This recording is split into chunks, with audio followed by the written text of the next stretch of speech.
Ситуация с поливной водой сложная. Важно ее решить как можно скорее. Такое поручение дал председатель Кабинета министров Улугбек Марипов в ходе совещания по итогам рабочей поездки в Чуйскую область.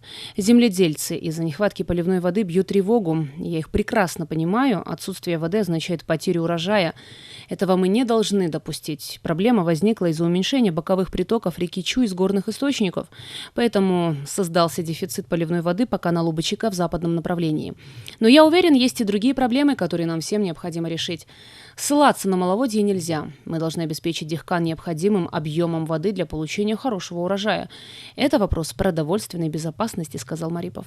Первый зампред Кабмина Айбек Джунушалиев сообщил, что на месте ознакомился с ситуацией с поливной водой в Киминском районе. По его словам, одна из главных проблем – это старые советские поливные каналы. В ходе совещания директору Госагентства водных ресурсов при Минсельхозе Алмазу Сукееву объявлен выговор. Председатель Кабмина поручил в срочном порядке представить предложение по совершенствованию ирригационной сети в целях скорейшей проработки проектных предложений.